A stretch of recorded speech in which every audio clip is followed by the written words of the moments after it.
The U.S. is once again tackling an alarming surge in coronavirus infections and hospitalizations.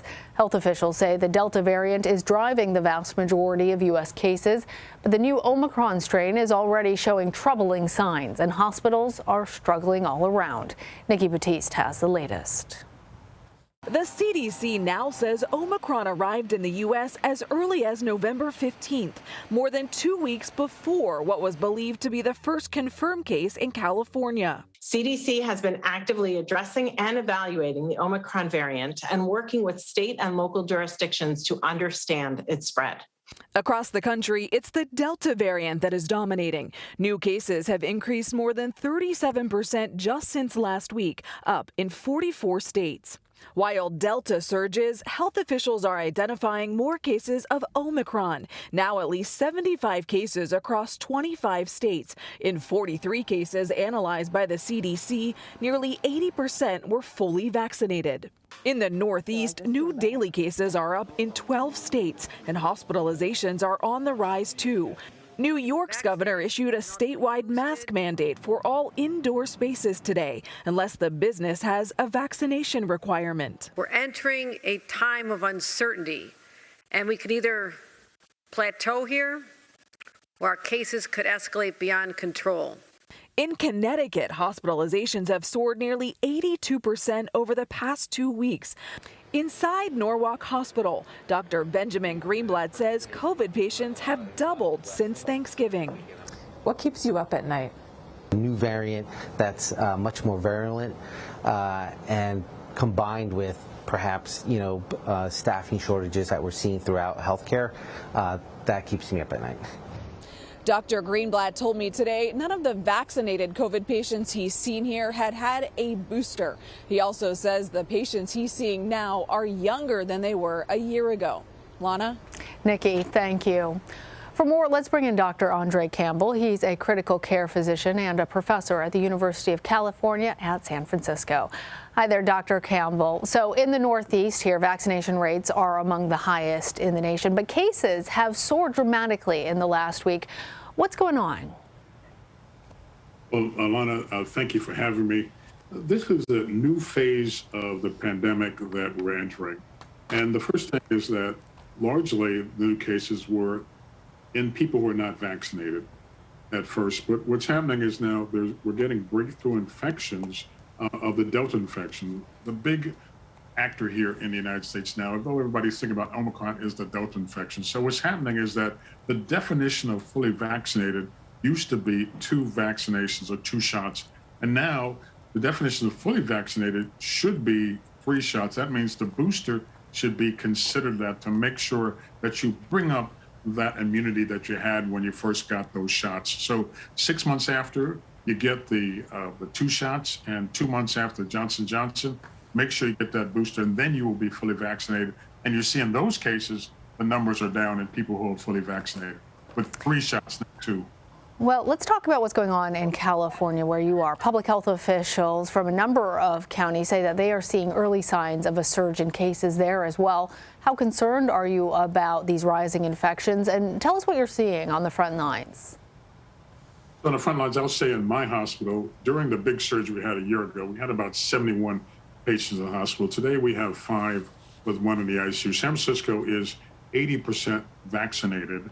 And so we're actually in pretty good shape in San Francisco. Now, there are parts of California where as the restrictions were released and the decrease in masking happened, that there's been outbreaks here and there. And that's what's going to happen in people. Remember, only 60% of people have gotten those 2 shots. That means 40% of people are unvaccinated, and the virus loves that. And people who are unvaccinated, that's where the virus lives.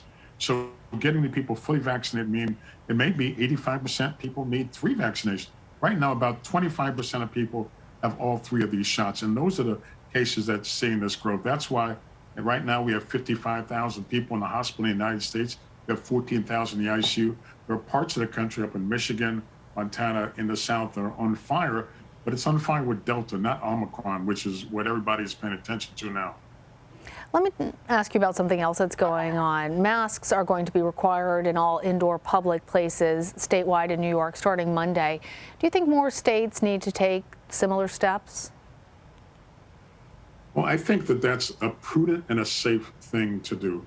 Somehow masks have become politicized by different groups of people, and the politics have confused the public health issues. We know that wearing a mask reduces incidence of infection. That's why we recommend it in the hospital where people are sick.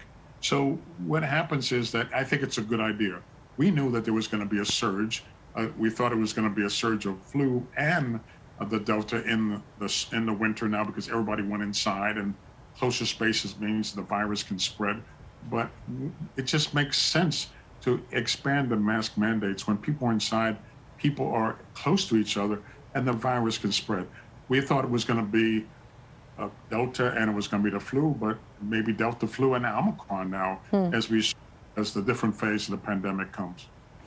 Can you give us a sense of what kind of protection existing vaccines provide, not just against Delta, which is responsible largely for the surge that we're seeing here, but also against the Omicron variant? So let's just talk about that for a moment. So this is, first of all, very, very preliminary. There's only been small studies, some labs in South Africa. I got to compliment the docs down in Botswana and South Africa for being so transparent and helping us. And the studies they had in small groups is that there are some breakthroughs with the 2 vaccination patients. But what we think right now is that if you get that 3rd vaccination, you can get about 75 to 80% protection even against Omicron. Omicron is scary because Delta has 22 or 20 or so or 19 or so mutations, but Omicron has 30 to 40.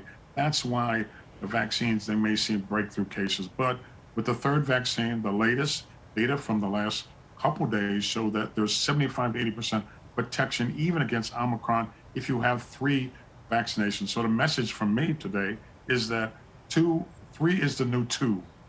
So in terms of getting vaccination. You have made that message really clear.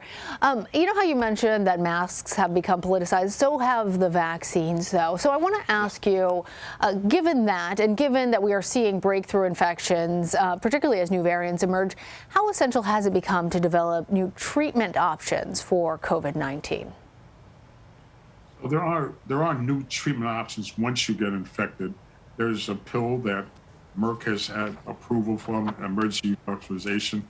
There's also a pill that other companies have come through also. There's actually a new AstraZeneca antibody that you can actually inject to people who are immune suppressed. So there are new things that are coming on the market that are being tested. They're not readily available, but we have more things in our armamentarium. So we're in a better space than we were last year. But think about this. We've had probably 120 or 100,000 people who've died. We're approaching 800,000 people dying from this and 50 million infections. And the last 150,000 or so, they were not vaccinated, a lot of them. So this is a preventable infection. They're dying senselessly. So we need to make sure that people get the messages, wearing a mask inside, make sure you're well ventilated, getting that 3rd vaccination. This is something that will protect us as we move forward, as new treatments come along with medications that we have once you have the infection. Yeah, I know certainly from the healthcare provider's perspective, preventing a problem is much better always than treating it. All right, Dr. Andre Campbell, thank you for joining me. Thank you for all that you do. Thank you so much, Lana, for having me.